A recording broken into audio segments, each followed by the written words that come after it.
Okay, so welcome to another episode of The Other Side of Sales. I am Casey Jones. And I'm Ashley Early.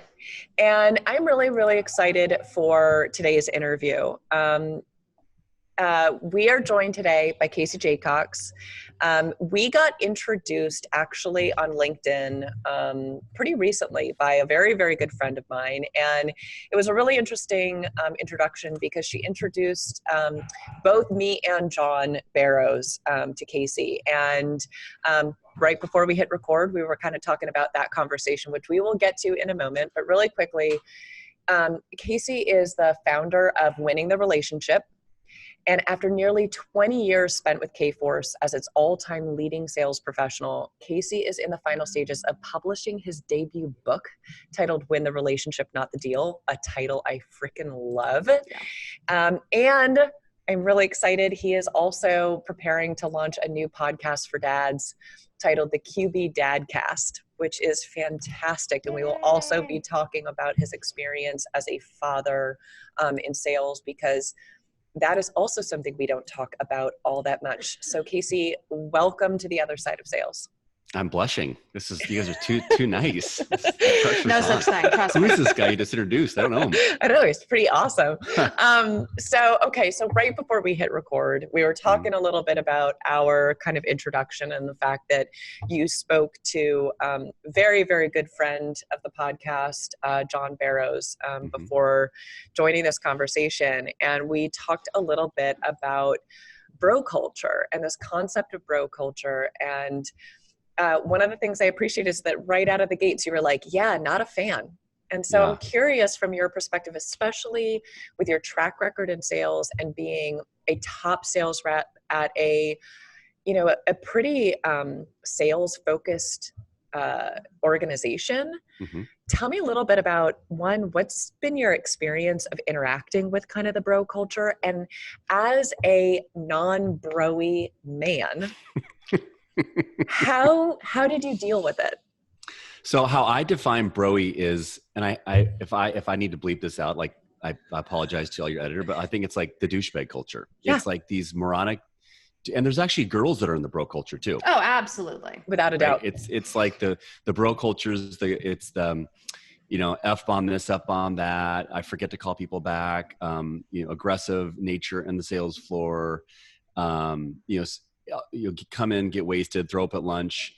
The girl side of the bro culture is, I'm going to wear as few clothes as I can, maybe occasionally pasties at a lunch meeting, try to convince the person buying my product from that you're actually buying me as the person. Yeah. And I didn't mean to do it like my hands like that. I apologize. But I meant but it's like, I'm sitting here wrapping my sweater like, yeah. Right. Sorry. No, but I just used to just, scratch my head. I'm like, how is this possible? And then I started realizing, I just feel bad for these people because it's obviously insecurities, and maybe they have struggles somewhere in their life that led them down that path. And I hope that they would, eventually have the self-awareness to understand that's not a long-term strategy that personally I believe is going to work. Doesn't mean that I'm right. But for me, I think, anything that's non-authentic or non-genuine or when you can be yourself is not the sales culture I want to be a part of. And I was very lucky. My first boss was someone named Lisa Crawford, who, and then I got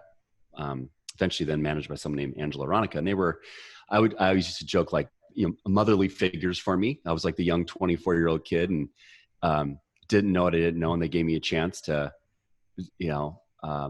do my best, whatever that might look like. But it was more of always a culture of not that. And then when I was around it, it just proved me that what I didn't want to be a part of. I think really it started a long answer, but I think I credit that to my parents. I think I credit that to my amazing wife. I think I also credit this to football. Like, I played football in college, and as a quarterback, we were humility and the humbleness of a quarterback to lead a team. It's always about them, not you. And I think in the bro culture, it's always about the bro. Yeah. And they want to be the center of attention versus them. So anyway, I'll stop rambling and hope that answered your question though. No, I think that was very thoughtful answer. And it is really interesting that you bring up kind of your role in football, as helping you not be a bro and helping you with that, because I think that might actually sometimes be a common misperception. Judgment. Yeah, Absolutely. That the football culture is going to make you more broy, not less. well, it was very broy, but I think like I learned quickly in college a long time ago that you can still be broy, but you can still have morals. You can still do the right thing. You can still choose to associate. Now, the game of football, I learned quickly to grow up, but I think once I figured out what was important to me and what was important to the things I wanted to do in college, you can't in football, you can't hide from the truth, because when you have practice, you have games, and I could say hey, Casey, Ashley, I played awesome. I completed X.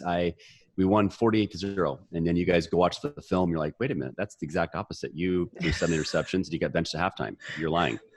Right. And so the film never lies. And so for me, the sooner that you can enter the game humble, or enter your job humble, or enter a business meeting humble, you're going to get humbled anyway. So might as well just start there. Right. Yeah. That's what always my philosophy in life was. So, you know what? I think that might be like, and I have a feeling we're going to have a lot of these in this conversation, but that is already like a very good quotable quote. Should I make a t-shirt? You should. Oh, we're working on that. Yeah. We're stealing that. Yeah, maybe. That's ours. Yeah. Maybe. Now the bro culture would want half shirts. I do not want a half shirt. I want, maybe a muscle shirt, tank top, but I'll just go for a long sleeve. We'll get you the tank, the man tank. Perfect. It's a bro tank. It is Bro literally tank. a bro tank. Okay, that's merch. Available for purchase soon on othersideofsales.com. I love it. I'll link it to my podcast. Oh my Perfect. Yes. Yeah, I feel like we're going to need some podcast collaboration here.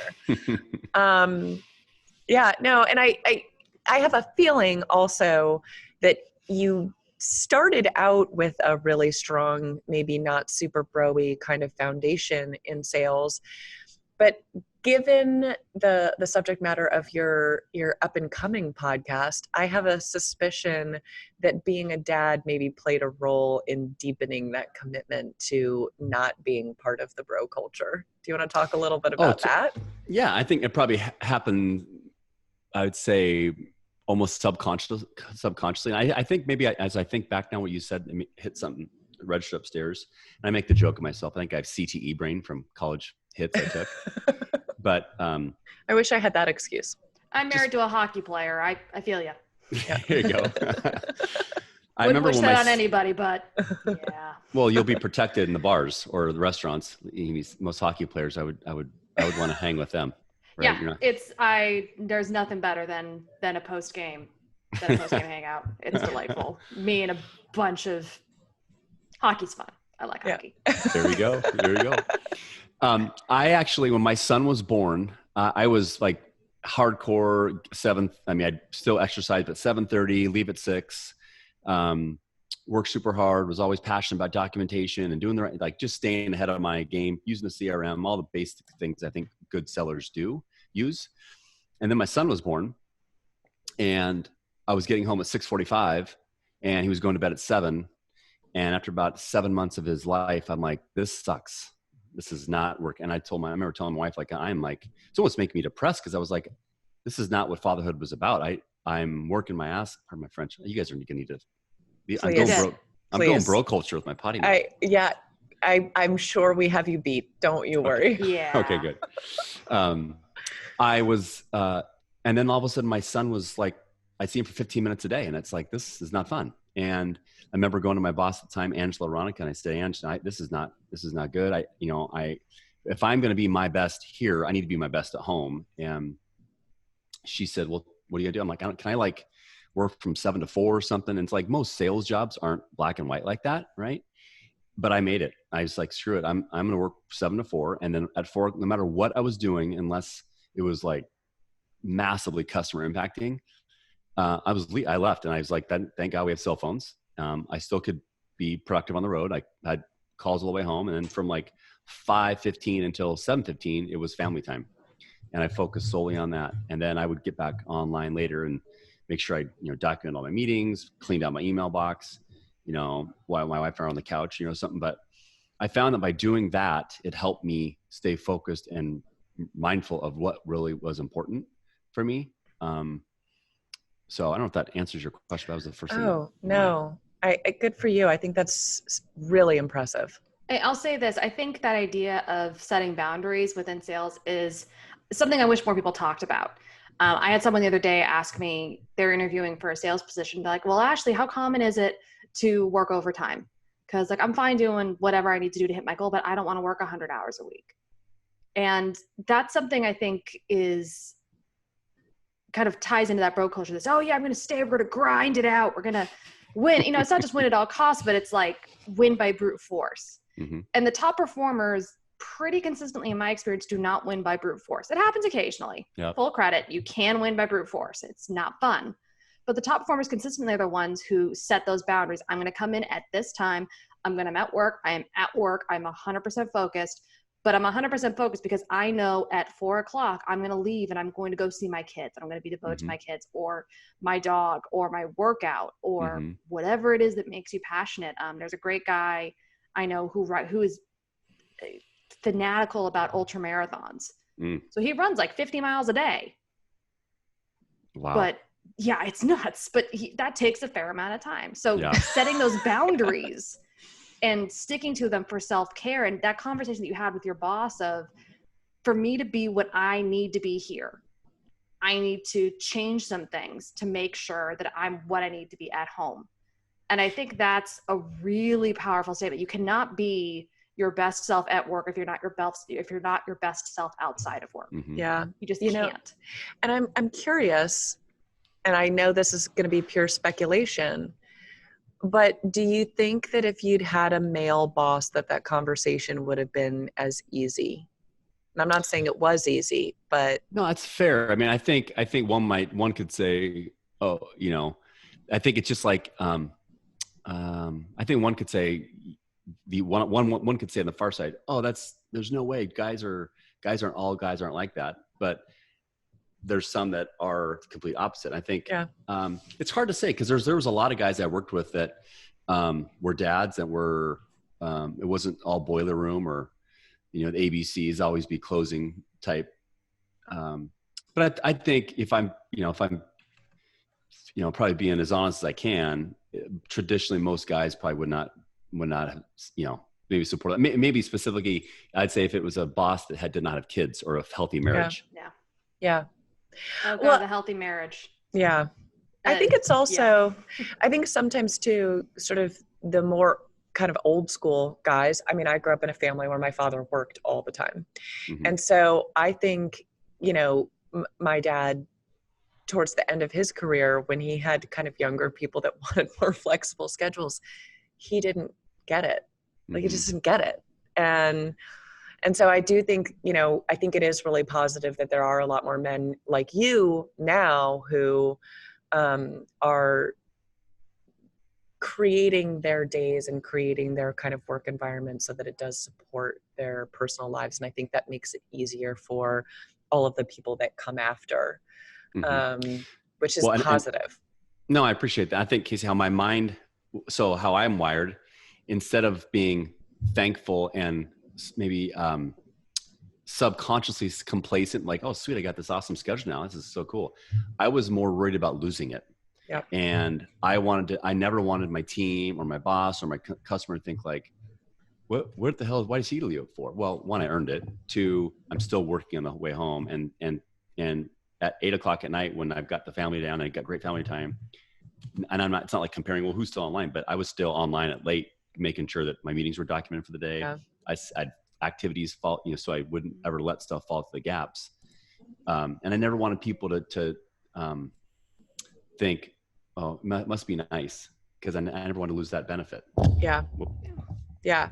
And I do think that's a big thing. And that's one of the things we all sort of have to think about when it comes to setting up these flexible schedules is, one, you do have to do a better job at the leadership level of tracking things, right? So how can you judge somebody based on sort of results rather than, hours with the butt in the seat, right? And it's harder as a leader to have systems in place where you can be looking at results and looking at performance and not just checking a box to see, how many hours somebody is spending in an office. Mm-hmm. Yeah, I think too, that's a bigger conversation. I think sales metrics. Have you heard of the podcast, The Brutal Truth of Selling? Yeah, I have. Yeah, there's some pretty funny videos. He just had me on his podcast recently, and it's a guy named Brian Burns, and he actually has a lot of funny videos that he makes fun of old school sales leaders for. And I think he does a really good job. And he and I had a great conversation about that topic, what Casey just mentioned around sales metrics, how you manage people. And like he has one video that's really funny that talks about, well, boss, I made 400 phone calls. I made 300 phone calls. What do you mean I don't get a commission check? That's what you said was most important. I'm like, I've lived that. I know exactly what you're talking about. Yeah. Without a doubt. Yeah, and it's interesting to have that melding too of kind of that, I hate to say the older generation, but just grind it out, hit the phones, figure it out. One of the things I think Gen Z or whatever it is coming up behind millennials is bringing to the table is this real focus on efficiency. Like, I don't want to make 400 dials if I can figure out how to do it in 50. Yeah. Mm-hmm. And if you tell them, oh, but you need to do 400, we don't want you to do 50, it really is very foreign to them, in the same way that asking for a flexible work schedule is foreign to someone who did 60 hours for 10 years, because that's what you did. Yeah. So it's interesting seeing that when it's in the right environment, it's a really great push-pull between, it's a really great push-pull, but it's a hard dynamic to balance. The question I would ask, oh, sorry, Ashley, I said the question I used to ask myself is when I was working remote, which I tended to do maybe one day a week later in my career, I would ask myself, I would take whatever I was making that time from a take-home W-2 perspective, and I would divide that by the number of hours a day, and that was my hourly rate. And I would say, so what I'm doing right now, if I was the CEO of this company, would I feel good about paying myself that amount to do what I'm doing? And that was a quick way to kind of keep me grounded about like, no, I wouldn't feel good. Or so it's like focusing more. And I actually found I worked harder and longer when I work remote. Yeah. And sometimes that's the other thing is having boundaries. But and that is a hard thing with working remote. Like, you wind up sitting at your desk sooner in the day and often staying later because you don't have that commute. You don't, and it is like, but I will also say we also have those days when you're working remote, especially when you've been doing it for a while, where you're like, I don't know. Okay. I shouldn't say you. I will say me, where I then I make a really long lunch, or I don't do this anymore, but especially when I first went into business for myself, I would fool myself occasionally into being like, well, I've just have busy work to do, so I'll do it in front of Netflix. And then 2 hours goes by and I really have not done anything. The Netflix sync. Yeah. And so you learn these things. And I do think, but I think, the sort of theme here is it's how do you set those boundaries and how do you stick to them? So I am really curious. The other thing that is really interesting about your career is that you stayed at one employer for 20 years. Almost, yeah, about 19 and change. And I mean, that is almost unheard of. That is almost unheard of these days. And I'm really curious to get your perspective on what do you think kept you there for that long, and what kept you thriving for that long? Really good questions. Let's see. I've not had to think about that in a while, but let's see. So actually my first job out of school was I worked for a barcoding labeling company, which I called them stickers, not barcodes, barcode labels. And they used to always they're labels. I'm like, no, they're stickers. And I learned a ton about biz dev and hardcore cold calling. It wasn't a bro culture, but it was hardcore. And then I remember when I met with my boss at my 10-month mark, preparing to go into my 1-year review. And he goes, what do you want to do? I said, for your goals for the following year. And I said, well, I want to double my salary and I want to be in front of the customer. I want to be away from the phone. I want to be face to face. Like, wow, Casey, those are really aggressive goals for someone your age. I think we should really rethink about doing. Come back and let's talk again. And I was like, and this is already where my buddy Kelly Hansen was trying to get me to leave and join this company at the time called Hall Kenyon, which Kforce company has purchased us in 2004.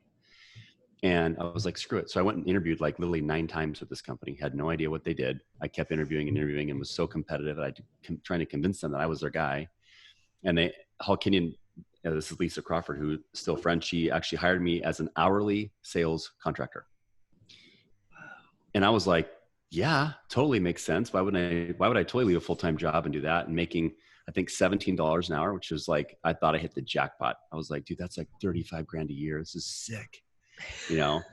And I went over there and like, all of a sudden I'm like, what did I just do? And so now their salespeople I worked with at the time, were not, I'd say, super motivated. And so I went in kind of guns a-blazing, you know, hitting out of the park with like some metrics that were important to them. And they quickly moved me into a sales role. So I think just back to the football analogy, I was a Division II athlete. I got hurt my senior year in high school. I've always had something to prove type mindset. And I got one time in college when I was leading the league in passing, my quarterback coach benched me at halftime in a game because I was playing like crap. And right then, that was 25 years ago. I could have said, "What are you doing, Coach Baldwin? I'm on the leading league in passing." Blah, blah, blah, blah, which is like, I don't give a shit. You're not helping the team win right now. So all those things kind of helped prep me for the learning lessons. But why I stayed was, you know, Hall Kenyon, I was there for 6 or 7 years. Then Kforce bought us in June of 2004. And I just absolutely loved, I don't even know I had a home phone anymore. Sorry, it's ringing in the background.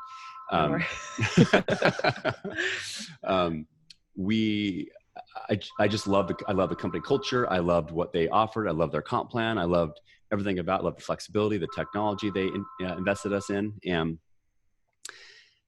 I loved the thrill of growing a large account. And I worked with one of our largest customers in the kind of the media wireless space, and seeing that account grow and seeing other people grow around me and making it, you know, more about the team than me kept me going. And then I had really big goals. I wanted to achieve a certain income level, and I had a boss that challenged me to figure out what that would need to take. And I had this like number, it was called the 155, which was just a number associated in our business. And I had to do a bunch of things to hit that.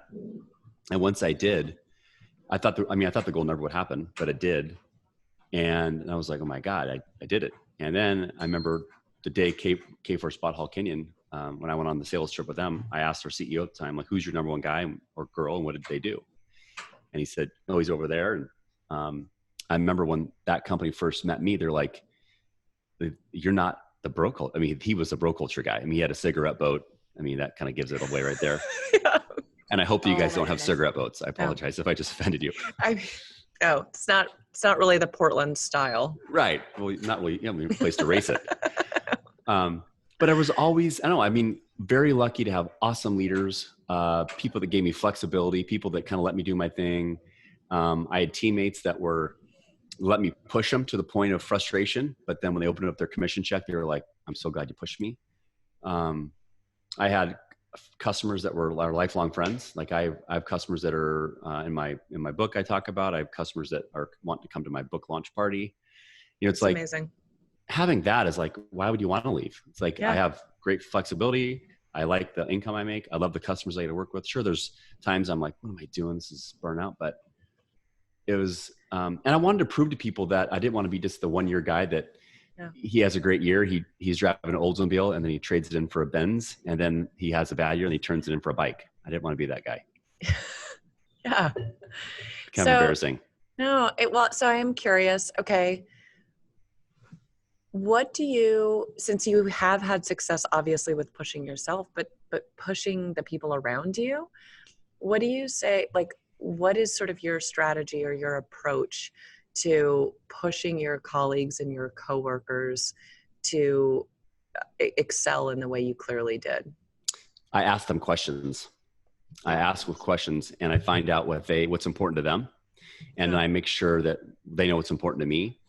And then I make sure that of all of our sales, so like if sometimes people in like environments I came from, someone would say like, hey, I want to make X, and say, I want to make XX. But if the business that we're doing doesn't add up to X and XX, we're not going to get there. So we need to stop our goals. So I'd always remind them like, hey, use like, for example, we'd role play. Casey, you told me you wanted to make $100,000. You want to take your family to Hawaii and you want to do, be able to work remote to be with your kid, whatever. Great. How are we going to get there? What are some things that you think you need to do to help get there? And we'd go through it. And I would say, okay, so there's times do I have your permission to push you when I don't think you're doing those things to help get to the goals that you told me were important to you? And a lot of it was just reminding them of like, hey man, we both want to win a league championship. We both want to accomplish these things, but let's go. I know you got more in the tank. And it's just that quarterback in me where I wanted it less about me and more about them. Yeah. And some days, some people have bad days but I think forgiveness and forgiving people when they have bad days help stay people motivated. And then showing trust at times, like there'd be newer employees I'd work with where I would let them be client facing for my customers I would work with for a lot more our customers. I was just their rep. I didn't own them, right. It's my account. No, it's not. Your company owns it. But I found that when you give people that trust earlier, you kind of earn the right to push them when they wanted to get pushed. And I'll say that idea of getting pushed is something, one of the things I've told several people in interviews and stuff like that, one of the things I always look for in a job is, and especially in a manager, is I look for a manager that's going to push me, not just to make sure I hit my goal, but to hit my potential, because my potential and my goals do not line up more often than not. So, and especially in sales, and you got tons of people, and I think this is a more common in bro culture, like, dude, I hit my quota. I hit it week 6 in the quarter. I'm peacing out, or, oh, I'm going to go for 200, whatever. The question shouldn't be, yes, congratulations, you've done a great thing. But if you hit it halfway through the quarter, are you capable of hitting 200%? What's keeping you from that? Yeah. Are you capable of hitting 250? Can you go home and know, back to football, can you go back home and know that you left everything on the field? Like, not that you were rude and doing obscene touchdown dances, but do you know that you gave everything that you had, win, lose, or draw? That's how you sleep at night. Yep. That's how you sleep really well at night, at least. Yeah. And I think that coaching style really speaks a lot about you. And that's something that I think we can take from, I think a lot of those of us who didn't really play a lot of sports can learn from sports, is that idea of pushing to the point of failure so you come back stronger. That's not something you really see outside of sports. You see it. What's funny, Brian, this other side of the brutal truth about selling, he talked about military and theater, the theater arts. Yeah. Oh yeah, no, you got a couple theater geeks over here. Yeah. Okay. Yeah. But there's this idea of repetition. It's not the idea of push it to the point of failure. It's push it farther than you think you need to go in terms of the dramaticness or the drama that you need, and then pull it back slightly so it looks more realistic. But that idea of that's kind of, it's similar, but it's different. Like the idea of pushing something to the point of, pushing a system to the point where it fails. Like, how many dials can I make in a day?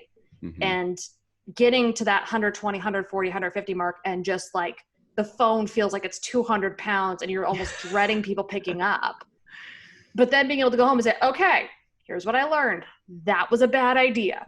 Yep. Well, and I'm better once I keep it about 100. And I think that's the real benefit, is when you kind of go over the top, what winds up happening is then you're able to sort of recalibrate and get more value out of each thing that you do afterwards, right? So it's not that you're always going to stay at that 200, 300 dials. It's that once you build up, and especially when you're starting, it takes a while for you to really get in the groove. And we were talking about this earlier. When you can get on a call and you hear a very subtle inflection in somebody's voice, and you have the experience where you know exactly what that means. And you know that there's something else going on. And, and I was talking to a friend of mine who's a woman in sales, has been in sales for 30 years at this point. And she was saying, I can tell in 5 minutes whether they're going to buy. I can tell if he's actually the decision maker, even if he's telling. She was like, because you just get to this point where you've done it so many times and you get so good at reading all of these really subtle cues, that then you get to focus on the deeper stuff. And I get the sense, you know, since obviously the name of your book, and I think your sort of take on sales is this hyper emphasis on relationship building, that's the real thing, is like, it takes learning the sort of the mechanics of the stuff and really nailing it so that you then don't have to think so hard about that. And instead you can really think about the relationship you're building and that like more kind of personal thing. And so I'm curious, since this is such a core part of your approach to how you sell and kind of who you are as a sales leader, what are some of the sort of the pearls of wisdom about creating these relationships that you've learned or that you feel like are the sort of the most valuable of this whole process? Yeah. Well, it's funny. So I think when I first started, high output calls were important, and making a ton of calls and outbound and is so important. And I want to make sure the listeners I don't think that's not important. I just think, and I talk about in this book. So Casey, actually raise your hand if you've made so many calls that you were so repetitive in doing it that you actually were surprised when the customer picked up. And you're like, absolutely. Bad connection, gotta go. Like, I'm like, never again am I doing that. And so it's like, to your point, after you just talk about like, maybe don't make as few, or have a purpose, have a plan. Why are you making these calls? What do you know? But I guess the why I'm writing this book, in a way to answer your question, is I think people talk about, it's about the relationship. It's about the relationship. You got a relationship. Yeah. Well, some people don't know what that means. Yeah. And so for me, I'm writing a book. Like my subtitle is 6 Common Sense Strategies to Succeed in Life and Business. So I literally am writing about things when I was at the top of my game, or I'm at the top of when I feel great about myself with energy and positivity. And I feel like it's a fun to be around. I'm a fun person to be around, or I'm treating people the way I want to be treated. The golden rule of life. Sometimes that is so not talked about enough, but as the top guy in our company for 10 years, I still would go talk to our receptionist and ask her to review documents. Was she qualified? Probably not, but I made her feel like she was, because she's part of the team. Like little things like that along the way. And also that's how somebody gets to the point where they are qualified. If you don't give somebody an opportunity, and this is something that Ashley and I have been talking about a lot, like there's a ton of data that shows that men are promoted based on their potential, women are promoted based on their experience. And what that means is that people are simply less likely to give women opportunity when they haven't already done something. And turns out you don't get to do something unless somebody lets you frickin' do it for the first time. Which is so frustrating. Yeah. And so I do think that's the thing. It's like, you know, recognizing all of the ways that you can bring somebody into the fold and give them opportunities that maybe somebody else hasn't. So they've got a shot. We all just want a shot, right? Right. Well, you made me think. You made me think of. So I went to a leadership event, more a leadership kind of a coaching session with. Have you heard of the name Sabina Nawaz? That name sounds super familiar to me. She's an executive coach, and I think she lives in Vancouver, but I had a chance to meet her. And she actually was able to connect me with a publisher, editor for my book, but she's done some great things. And so I went to this executive leadership event, and the very first questions they're talking about was like diversity and inclusion type questions. I'm like, what? I didn't sign up for a diversity inclusion. What am I here for this? And it was very, very diverse. We had different nationalities. I mean, it is as diverse as you could get, right? And so I'm there at this event, and all of a sudden I speak up and I said something to the fact why, you know, I don't have a racist bone in my body, quote. And Jill, Sabina's partner, goes, "Oh, why would you say that? That's weird." All of a sudden I felt myself getting like, like defensive. And she's like, I'm like, and I don't know any of these people around me, right? And I go, well, I don't know. I don't. She goes, well, it seems odd that you'd say you don't have racism in your body and you have to tell us about it. It seems like you have racist tendencies. I'm like, are you calling me a racist? I'm like, now I'm like getting defensive, which is not me. I'm like, because I love being coached. I'm like, and she pushed me to this point of like, then she backed off. I'm like, what in the hell have I just signed up for? But it was honestly, you guys, one of the best things I ever went through, because most 43-year-old white men, me, aren't going to say, man, I live a privileged life. I'm very, very privileged. And I do live a privileged life. When I go to the elevator by myself versus a female, and I'm by myself and someone walks in that I might not trust, I'm not thinking about what you guys might be thinking about. Yeah. If I walk to my car late at night, I might not be thinking about what, if I'm a Korean American, let's say, and I talk like just every other American, I'm born here, but because I don't look quite different, I'm never going to know what that feels like. Yeah. And this event like totally pushed me outside my comfort zone, but I feel like I grew so much. I think we can tie this back to the bro culture, because it made me be more self-aware and understanding and have perspective of who's around me, whether it's customers, a teammate. And I remember at the end, there was a lady who, I'm blanking on her name because this is almost a couple years ago, but she's African-American. And I said that very same thing to her. And she was like shaking her head. And I was like, and we kind of learned to call each other out. I said, hey, stop real quick. Did I just frustrate you? She says, no, I've never been in a situation where a white male just said that publicly out loud. And it was like I felt proud and good. It was like, because I felt like I grew as a person, connect with her on a deeper level. But I don't know. You just made me think of that story when you were telling me about the D&I.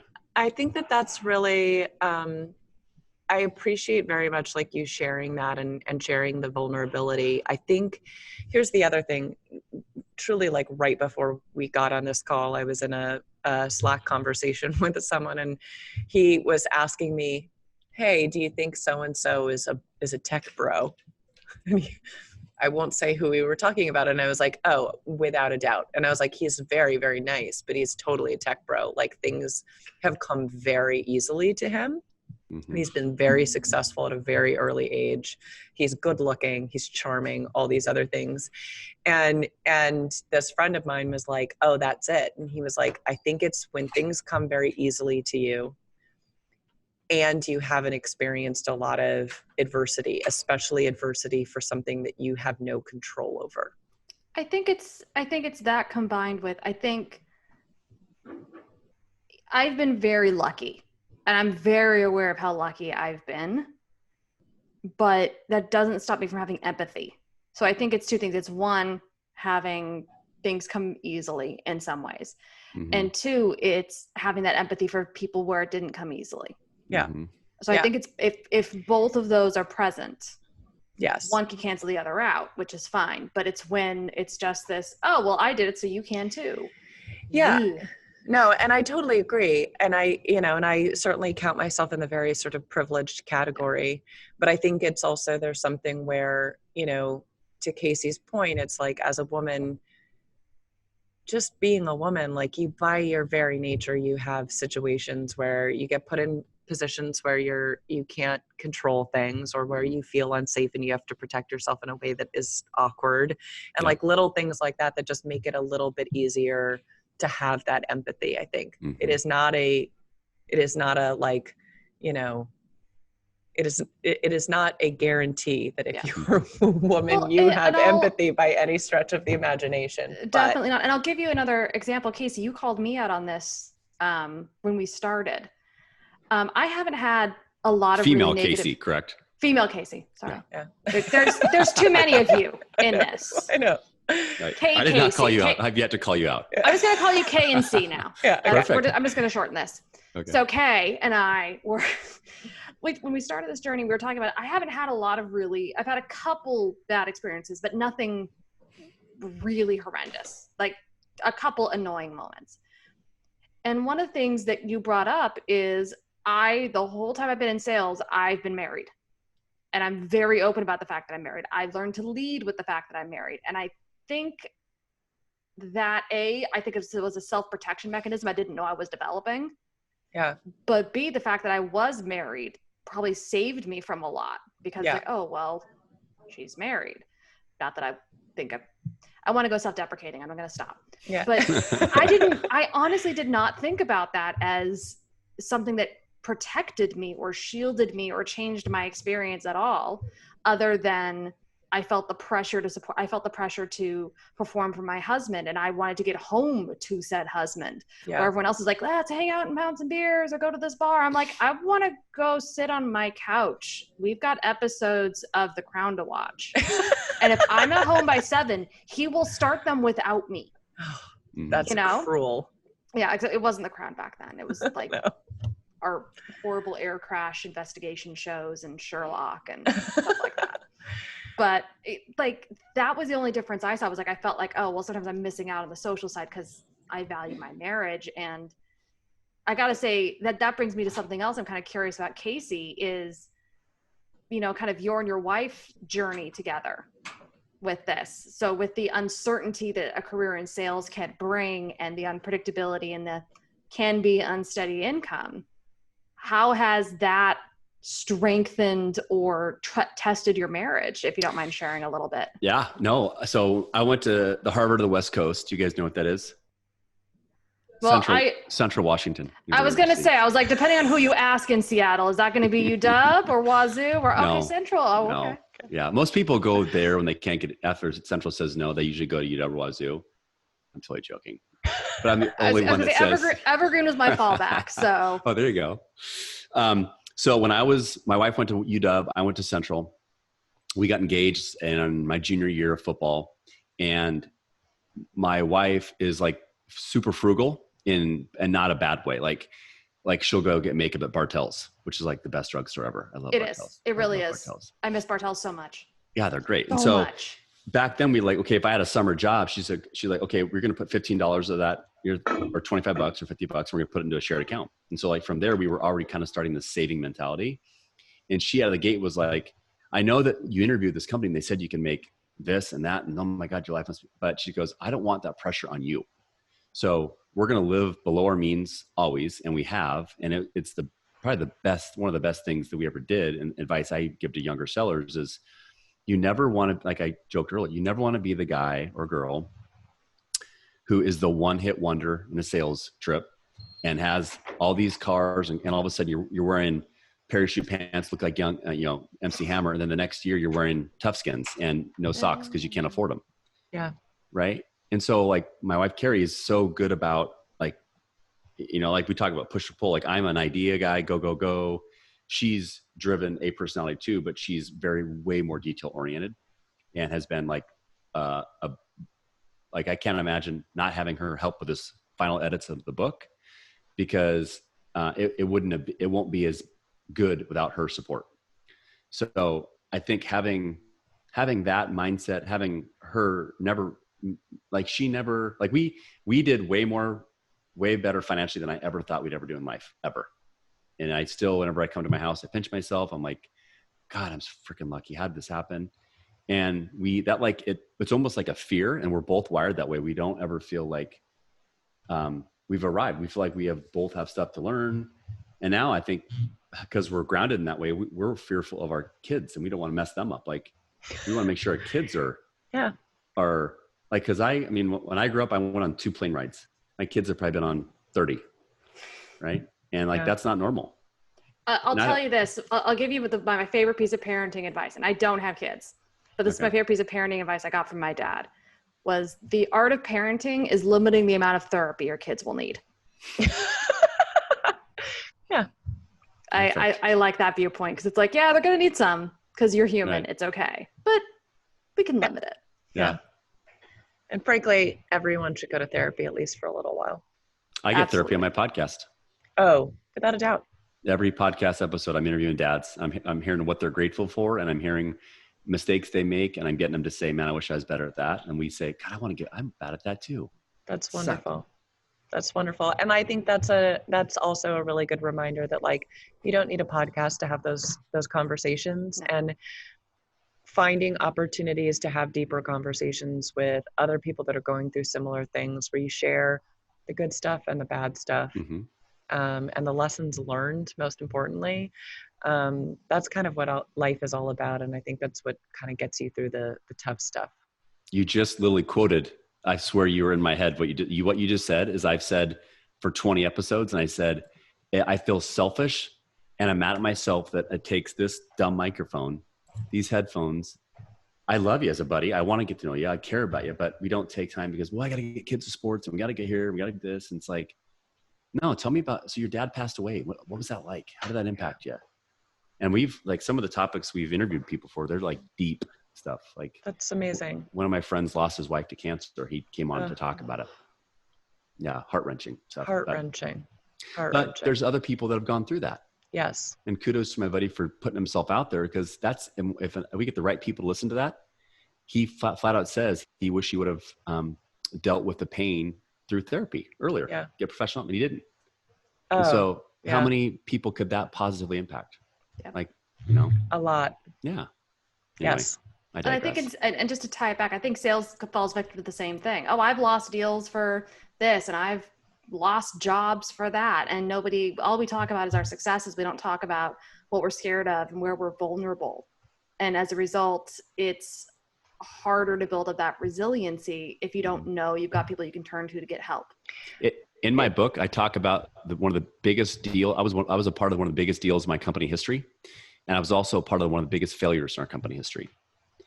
On this podcast, I just got interviewed with The Brutal Truth. I talk about an episode where I was a part of the small team to lead a sales transformation. And I talked about the guy. Can I tell you the story real quick? Do we have time? Yeah. So we were a small team. We were charged to train and to help lead a new way, go-to-market strategy for how we train essentially 800 reps nationwide. And we wanted to make sure that the messages was clear, consistent, the problems we're solving. It's like we're all speaking the same language, so that like when you go to our restaurant, you're not getting, Bud Light and hot dogs in Atlanta, and in Seattle, you're getting chicken and waffles and oatmeal. It's like there's got to be consistency of the menu. And so we went down, we travel around the country, and at one of our meetings, I had to present there was 2 days of presenting to prove to this company and our executives that we were facilitators of the data and we knew what the heck we're talking about. And so like I practiced a little bit, and I knew it, but I didn't spend a ton of time because I felt like I could articulate it. Just like I thought, I wasn't like arrogant about it, but in my mind, I was just confident. Like I didn't need to maybe practice as much as others would be. Right. I don't mean to sound bro culture of that one. Yeah. No. But, so I go and he's giving me great feedback, the facilitator, and I go through it and he goes, so how'd you think you did? I'm like, I felt pretty good. I mean, I felt like I was confident. I knew my stuff. You gave me good body language. He goes, Case, I'm going to be honest with you. So what I've heard about you is that you're elite. That was nowhere near elite. I'm going to pass you and you're going to get to go next, but that's not elite. Who's next? And I was just like, what the F just happened? Now, two schools of thought. I could be like, F you, dude. Yeah. I'm the number one guy at this company. I've been here forever. How dare you talk to me that way? And I'm like, the opposite. I was like so mad at myself and so frustrated, and I was embarrassed, and I felt like I let him down. I thought about my college coaches, my high school, like all the people that know that's not me. I was like, that's his impression that I was too good. So after we get done with the day and the bros want to go grab a beer at the bar, I'm like, guys, I got to get some few things done in my hotel room. I'll try to be down a little bit. From 6:30 until 10:30, I studied and presented in front of the mirror the exact same content. No, sorry, the next day of content over and over and over again, and memorized it. And so it's just like we're shooting, right now. I get down to the lobby the next day, and our CMO's down there. He's like, hey, what's up, man? Case, good to see you. I'm like, you all right today? I'm like, no, I'm just ready to go, buddy. I'm ready to compete and have a good day. And was so like amped up, that feeling that you're about to go on to like in theater or a sporting event. Yeah. And my other buddy there, Sandy, he goes, hey, Case, do you mind if I go first? I said, I do. You're not going first. I'm going first. I got to get this done. And I go to Ray, like, he goes, you guys ready to go? I'm like, yep, let's go. And I just went into it. 25 minutes later, he looked at me, goes, that's elite. Good job. Next, who's up? Now, I didn't need a feel good hug and a pat on the back, and he pushed me because he knew I could take it. And I like sharing the story because I don't think sometimes reps out there hear from the elite sellers. And I even hate calling myself elite, but I think I've done it for 20 years at an elite level. So I feel better saying that, but I still was making mistakes, and I still had gaps, and I still had to practice, and I still had to work on my craft, and I still haven't arrived. Right. And so I think that's the lesson I want to just leave with your audience is no matter what you're doing, how good you think you are, you're not that good, because people who are good, you want to go tell people when you're great, they're going to tell you. Yeah. And look, I am so glad we are sort of wrapping up with that story, because that is damn impactful. And I think that's the message, right? Like all of this, selling, your career, life, and now your new sort of adventure as an entrepreneur, it's a journey, and you can get really good at things, but guess what? Like the best people out there, they're the ones that never rest on their laurels, and they're the ones that are always taking that kind of curiosity and always in. So at my company, we play off of the always be closing, and we say always be learning. Love it.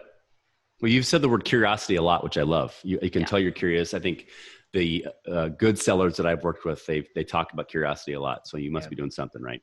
We'll see. Okay, so we wrap up every episode with kind of a rapid fire. We ask you some silly and some more serious questions. I love the silly ones. Don't think too hard about them. Okay. First and foremost, what is your morning routine? I work out every morning. I take that back. I work out every morning, usually but Thursdays and Sundays, but I did work out today with coffee, daily gratitude. Yes. Mm-hmm. I started a gratitude journal recently, and I do 3 things I'm grateful for. Okay. And I got this from, I believe a guy named Mike Robbins, who wrote a great book. He's a speaker. He's really, really good. I've got to meet him. He's really, really good though. So plug to Mike if you're listening. Yeah. And he also talked about forgive yourself for things that you do. Yeah. Oh, I love that. Yeah. There's a really cool app that I use called the Day One, I think. It's a little journaling app, and they have a couple of prompts.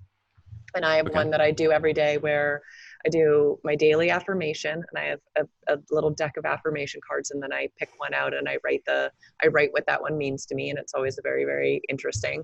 Then it's 5 things I'm grateful for and 3 things I'm going to do to make today great. And it's awesome. I gotta get on this train at some point. You too. The mind's the most powerful, strongest muscle in your body that people don't use. Yep. I'm working on meditation. I'll get there. I do yoga once a week now too. Yeah, that's awesome. Oh, I love yoga. Me too. Namaste. All right. So pick one person that you want to give a shout out to who's had a significant impact on your career. Oh, can I give 2? Yes. Fine. I gotta give my wife, obviously, is the easy answer, but it's the truth. Without her, I don't have the success I've had in business, without a doubt. But the other person I would give would be Marty Osborne, my high school football coach, who I had a very dramatic injury in my senior year in high school that prevented me from playing. And I saw the guy that I beat out my junior year replace me. And he got all the accolades, the awards that I was supposed to get my senior year when I was the captain. And he helped me find clarity in that's another story for another episode that I'd love to tell you, but he helped me find clarity and made me a coach my senior year in high school. And that's amazing. He put a phone call into Central Washington, and I was lucky it took a chance on me, and I made the most of my opportunities. So without Marty Osborne, I know I wouldn't be here right now. I love that. That's wonderful. What's your pump up song? Toto, Africa. Oh, yes.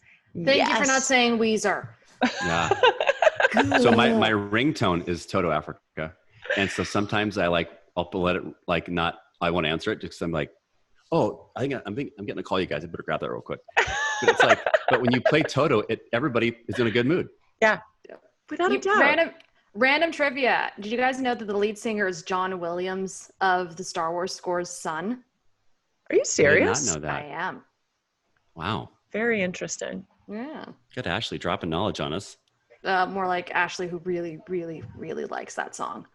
Good. And looked up some of the wiki pages.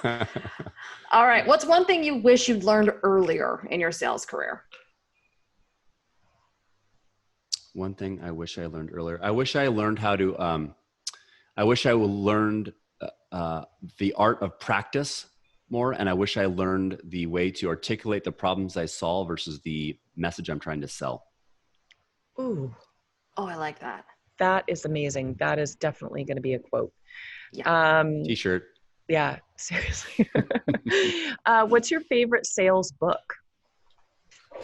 I have how about a favorite sales author? Yeah, perfect. Because I don't have one good book. I love Lencioni. I love Gladwell. There's a great book by Jeff Olson called The Slight Edge that my good buddy Ryan Fournier told me about. And it's about every day you have that slight edge. What are you going to do? Are you going to pick up the phone? Are you going to watch Netflix and document at the same time?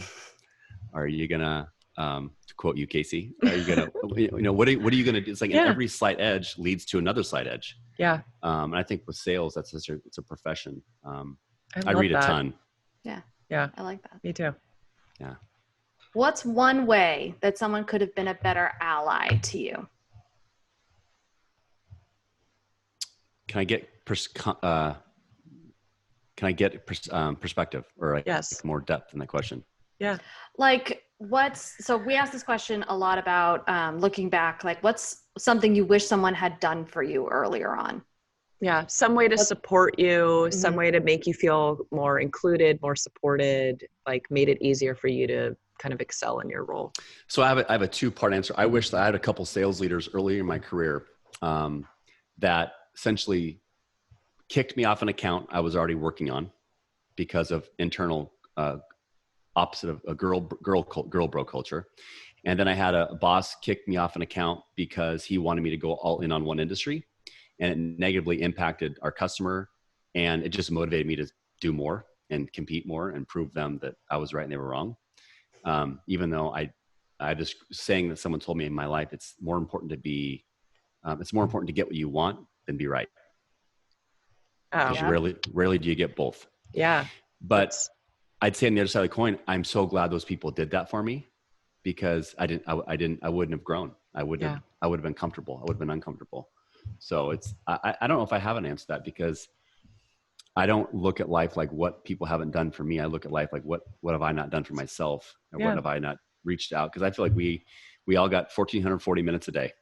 Yeah. That's what's great about life on earth. Well, I think that's a good lead into the next question, which is, what's one way you try to be, or you're working to be, a better ally to others? Well, I think that's going to be a great question as I go on this next journey. I have an LLC.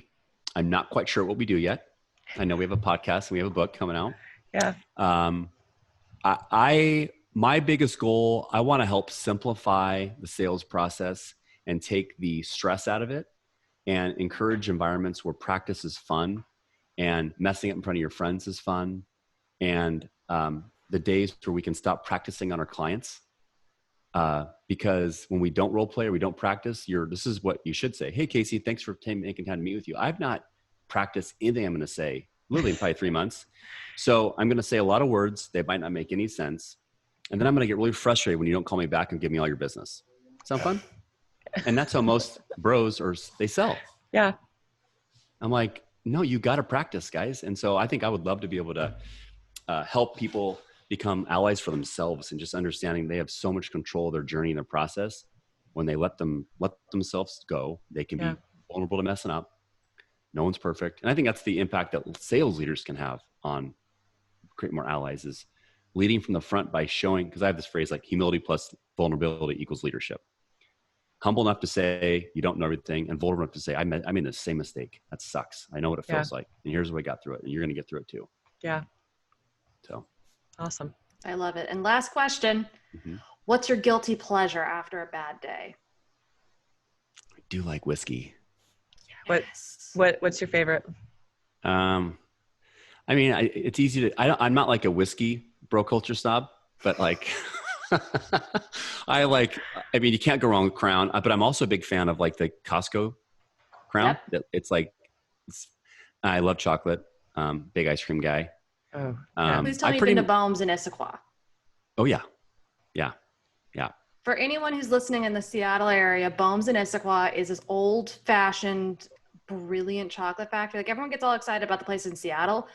Bohm's does it old school European, and it's so good. And if you go on the factory tour, they give you samples. Samples are always good. Yeah, I grew up like 10. Always good. I grew up like 10 minutes from there. I think we went 3 or 4 times a year. That's awesome. It's so delightful. That and then Triple X, which is a drive-through burger joint. Yeah, I was gonna say different episode. Thank you for that clarification there. I said it knowing that KCC would know what I meant, and then I realized this is not the Seattle Nerds podcast. Right. Well, this was awesome. Thank you so much, Casey. We are really excited to see when your book comes out, so please let us know. We'll make sure to make it available on othersideofsales.com. Without a doubt. Oh, that'd be cool. Thank you. We will absolutely promote the hell out of it. And, I want to read it. When it comes out, we'll get you a shirt. Don't worry. Well, I have 2 versions of the book. I have one version that's pop up and scratch and sniff for the bro culture. And then I have the normal version for everybody else. Please tell me if you have a pop up and scratch and sniff version, I want to get some to my nieces. I'm not even kidding. my nieces are getting a bunch of books this year, including awesome. John Barrow's epic book, I Want to Be in Sales When I Grow Up. He just told me about that book yesterday. I thought it's amazing. It's fantastic. I liked what he's doing to teach his daughter sales. That's really cool stuff. It's great. Well, this was fantastic. Thank you so much for everything. And thank you guys. Thank you for doing what you're doing. Yeah, thank you. Thank you. And we'll have to do this again sometime. I'd love to. Okay. Thank you. Have a good one. All right. See ya. Bye.